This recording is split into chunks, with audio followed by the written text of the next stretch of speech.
Good morning, everyone, and thank you so much for joining us today to celebrate my first 100 days as Governor of Arizona. The folks standing here behind me represent organizations and individuals who have played an active role in my first 100 days and who've benefited from the actions that we've taken so early in my term. We've already made a difference in the lives of so many Arizonans, and that is truly the best part of this job. You're going to hear from a couple of these folks in a few minutes, and there's so many of you here. Thank you so much for being here. I want to particularly acknowledge President and First Lady Nygren, who made a long trip here today from the Navajo Nation, who are here.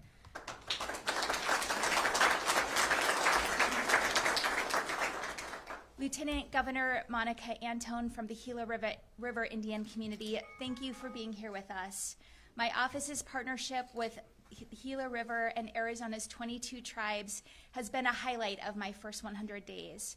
From the executive order I signed to establish a task force on missing and murdered Indigenous people, to the announcement last week of billions of new dollars to expand access to clean water for tribal communities in Arizona, we will continue to work alongside our tribal leaders to make sure that Indigenous communities thrive. I also want to recognize and thank Mayor Giles for being here today. Mayor Giles and I may not be in the same political party, but we share a deep commitment to working together to do what's best for the people we were elected to serve. His leadership has ushered in a new era of economic vitality that benefits not only Mesa, but the entire East Valley and our state as a whole. I often say that my administration works with cities and towns rather than mandating top-down from the ninth floor, and Mayor Giles has been an incredible partner as we work to strengthen our communities. And thank you to Joan Serviss, our Housing Department Director, for being here today. Joan plays an incredibly important role in this administration. As many of you know, I was a social worker before I ran for office, and my first job out of college was working with homeless youth in Phoenix. Since then, our homelessness numbers have skyrocketed, and our affordable housing investments have plummeted. That's why I proposed a historic investment of $150 million for the Housing Trust Fund in my executive budget, and I'm optimistic that we'll make progress on that in our forthcoming budget, and I'm confident that Joan is the right person to lead this agency. I am so proud of the work we've done these first 100 days to hit the ground running and follow through on the promises I made while I was running for this office. You probably heard me say more than once on the campaign trail, this election isn't about Democrats versus Republicans, it's about sanity versus chaos. You're going to continue to hear me say it because I've carried that sentiment with me to the governor's office.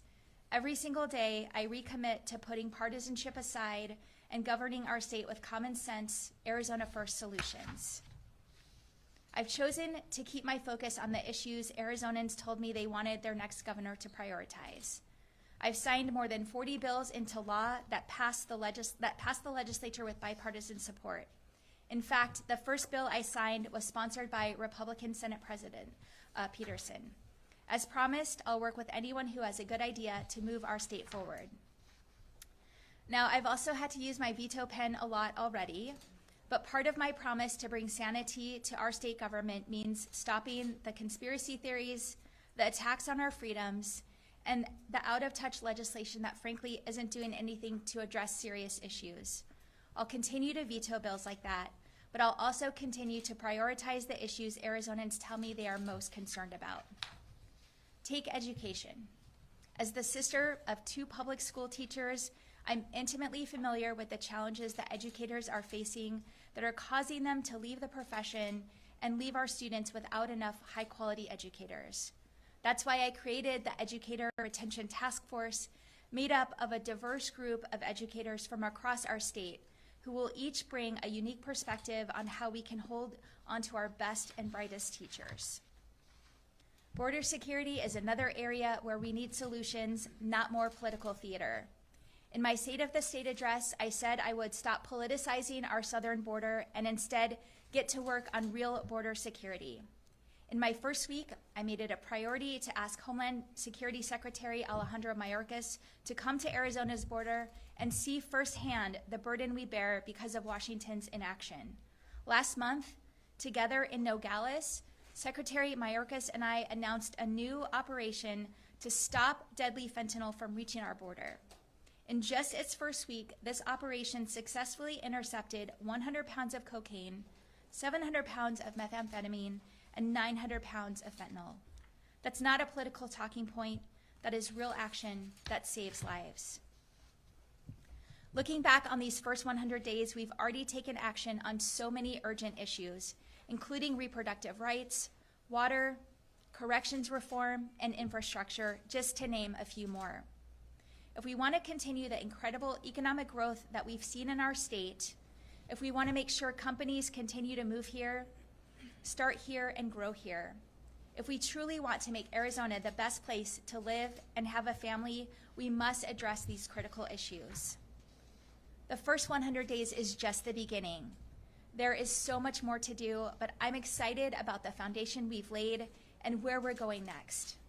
As we look forward, I would reiterate what I said to the legislature on that very first day I took office. Let's put partisanship aside and focus on the work we are sent here to do. Arizonans deserve no less. With that, I will turn it over to Lieutenant Governor Antone.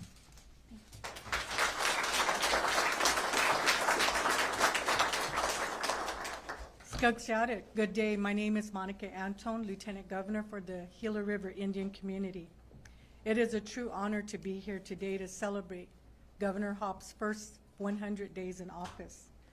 I have seen her and witnessed her work at a fast pace of communicating with tribal leaders and elevating tribal relations with tribal government, as stated.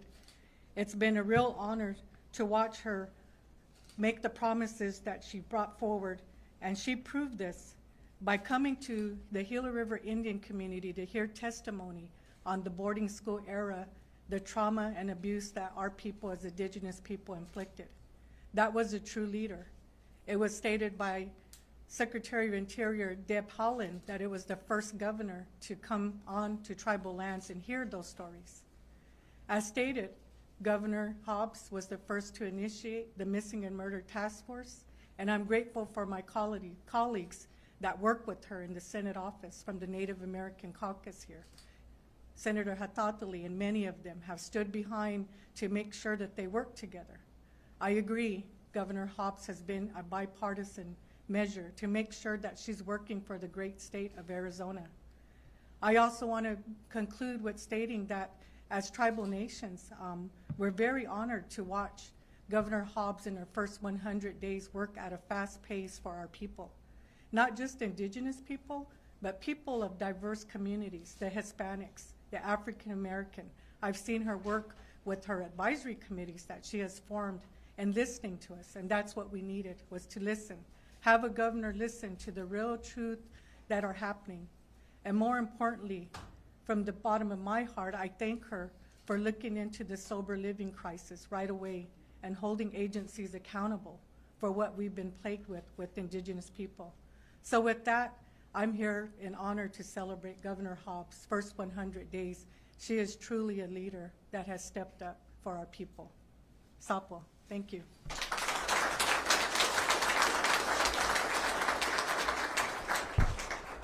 Thank you, Lieutenant Governor. And thank you, Governor Hobbs. As mentioned, my name is Joan Serviss, and I am the Arizona Department of Housing Director.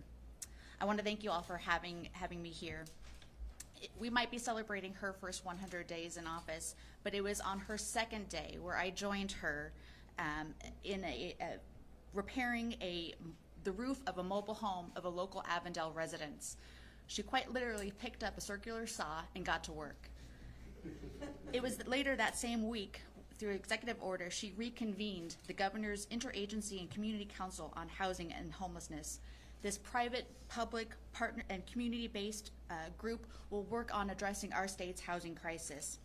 And even later that week, her executive budget included a $150 million investment to the State Housing Trust Fund, a state resource addressing our housing challenges from street homelessness to home ownership and mortgage foreclosure prevention. And then most recently, signing legislation with an emergency clause that provides more funding for mobile home owners to relocate when their park closes, timely with 3 parks closing in Phoenix. Our governor recognizes that by building an Arizona for everyone and making home affordable and available, every Arizonan has the opportunity to succeed. And now I'd like to introduce Mesa Mayor John Giles.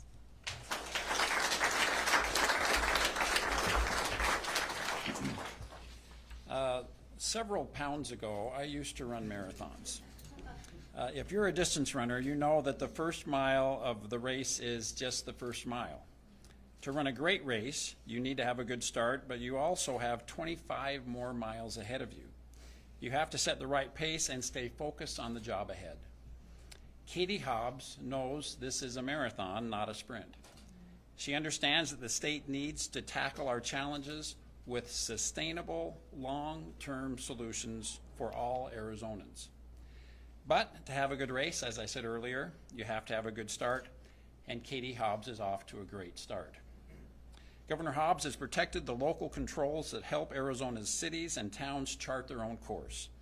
When local services and public safety funds were at risk, she used her veto stamp to ensure cities and towns like Mesa will be able to continue to meet the needs of our residents.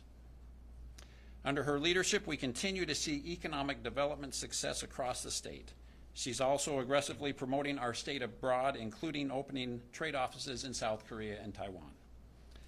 Governor Hobbs has been in Mesa and other cities, breaking ground and cutting ribbons for microchip supply chain companies, advanced manufacturing businesses, and celebrating growth in aerospace and defense. These cutting-edge industries are just part of the massive investment transforming Arizona's economic landscape, and that's not by accident. I'll be excited to be with Governor Hobbs as we continue welcoming many more of these businesses to my city and our state in the near future. Governor Hobbs knows the value of a skilled workforce in attracting business to our state. As a parent and a grandparent, I have to say that I appreciate that she continues to invest in K-12 education, training programs, and higher ed opportunities for all Arizonans. Governor Hobbs comes from a family of educators, so it's no surprise that she is a champion of education. In February, she joined me in welcoming First Lady Dr. Jill Biden to Mesa to talk about the importance of workforce development, including our own Mesa College Promise program. Marathon running is a solo sport, but Governor Hobbs is playing for Team Arizona. In a divided government, she's been forced to be a great defensive player, but she's also gone on the offensive for a lot of our shared priorities. I can't talk about economic development without highlighting one of the most important investments in our state's history, Proposition 400. We are in the fastest growing county in America, but we have no plan in place to finance future transportation infrastructure. Please think about that. All the amazing success our region has seen in the last several decades is thanks to this wise investment, but it's on shaky ground right now. Governor Hobbs gets that, and she's committed to getting our regional transportation plan on the ballot where it belongs. In her first 100 days, Governor Hobbs has shown Arizona that she's committed to finding real, long-term solutions to our state's challenges.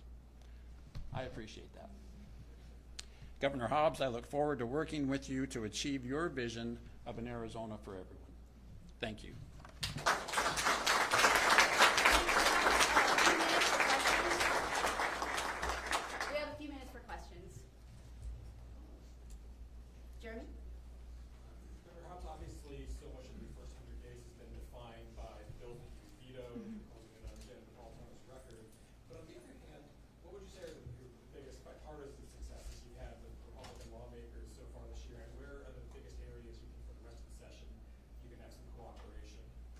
Yeah, I think there's certainly a lot of room to find common ground.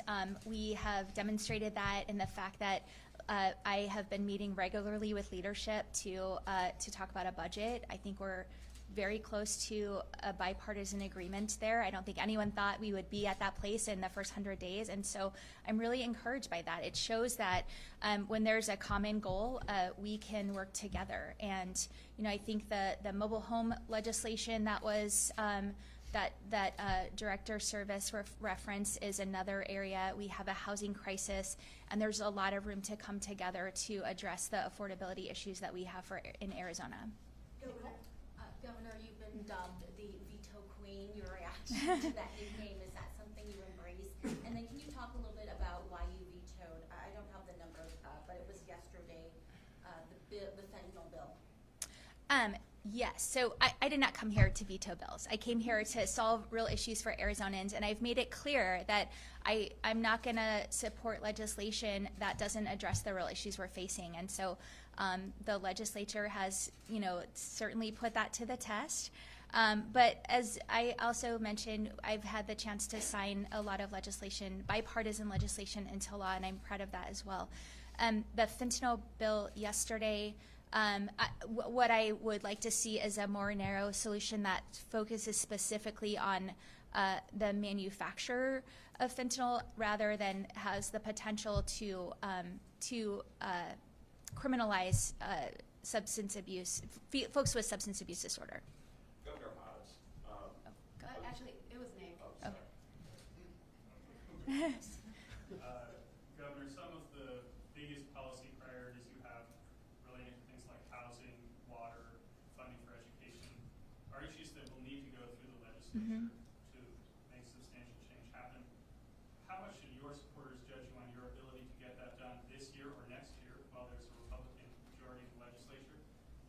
they need to wait a couple more years while you attempt to flip control of those chambers? Well, I think, as I mentioned, we have been making real progress on a bipartisan budget, and I am optimistic about seeing the results of significant progress towards those issues in the budget that we agree to. Elizabeth, going back to fentanyl for a second. Today, the White House declared that xylazine is an emerging threat, and the DEA has found it mixed in Arizona's fentanyl. What steps particularly are you taking for that for enforcement? Well, the program that I was in Nogales when Secretary Mayorkas announced and has made already several apprehensions of drugs, that's an important step, and we'll work closely with the federal authorities on this issue. Most of the fentanyl comes through the ports of entry, and so that federal cooperation is really critical. Governor, is there a moment in time in this session where attitudes towards you began to change from the other side? When you first came in, there was an attempt to just steamroll you on a budget, on education issues, that sort of thing. Today, and as you build upon what you told us a couple of weeks ago about the fact that you're meeting now with leaders on the other side, what was, if you could share, that moment where people just started to say, okay, we have to deal with it? Well, I'll just tell you that I've had an open door policy from day one. That is not just rhetoric, that is real, and we've invited legislators to meet with me to find areas of common ground. I think that in terms of the budget, I made it clear that I wasn't going to entertain a budget that didn't have bipartisan support and that wasn't negotiated, that tackled some of our toughest issues. And I think when the Republicans sent their do-nothing budget, they realized that, and so this is where we are today, and I'm, happy for that progress. But was there any moment Just where one Yeah. question. I mean, I don't know what shifted on their side, but I've continued to have an open door policy. Michael? You talk a lot about bipartisanship, relationships. What is that relationship right now, especially with Senate Republicans who have held up different sort of appointments that you've had, pushed a lot of legislation, hit you in the press for things? How would you describe that relationship with the other side? I served for 8 years in the legislature, and during that time I was part of the not just minority but super minority. Republicans had super majorities in both chambers, and I was able to work across the aisle and get things done. It really comes down to not taking things personally and finding the areas where you can find common ground, knowing that there's going to be disagreements on other areas. How would you describe the relationship right now? Yeah, I mean, I think that we are making significant progress. Like I mentioned, on a budget, there's other bipartisan legislation that we can agree on. That doesn't mean we're going to agree on everything. I think there's give and take there, and finding those areas of common ground and not taking the disagreements personally is really the most important thing. Sarah? Governor, you recently vetoed a provision, or a bill rather, that would limit or make silencers more accessible. What is your message to Republicans who are still trying to advocate for active gun legislation in the wake of so many mass shootings across the nation? Yeah, I am ready and willing to sign into law common sense reforms that keep all Arizonans safer, and this legislation is not one of those common sense reforms. Governor, one of the things that we're hearing about every single week is about potholes, particularly in northern Arizona, the disrepair of some Arizona roads, to the point where tires are falling off, people are getting in crashes. Talked to a lot of lawmakers yesterday about this problem. And some people are smiling and nodding in the background. One of the questions I have for you is, what is your office doing right now in the short term on a maybe daily basis to solve this problem, and then long term with funding and HER funds to try and address the pothole problem across our state? Yeah, this is something that's part of ADOT's plan. We are working closely with them to solve this. It's a huge issue across the state, and we're working with them to ensure that there's funding to address it. Do you feel like it's happening quickly enough? Is there any pressure that you can put on ADOT and the people who work for you to try and address these problems and not just do patchwork? I mean, certainly the severe weather we've had across the state this winter has exacerbated the problem, and so it's elevated right now. you know, a lot of times government is slow and bureaucratic, but we're doing everything we can to address this as quickly as possible.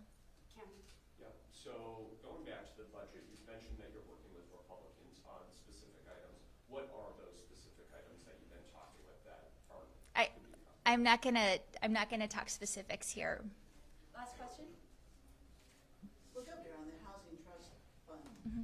$150 million, what kind of reaction are you getting from Republican lawmakers, and particularly members of the Freedom Caucus? There is certainly acknowledgement that housing is an issue, that we're in a moment of crisis, and that we need to take significant action, and that's part of the action that we're discussing. But how do they feel about the size of what you're asking? I guess you'll see when we release our budget proposal. Oh, we're very close.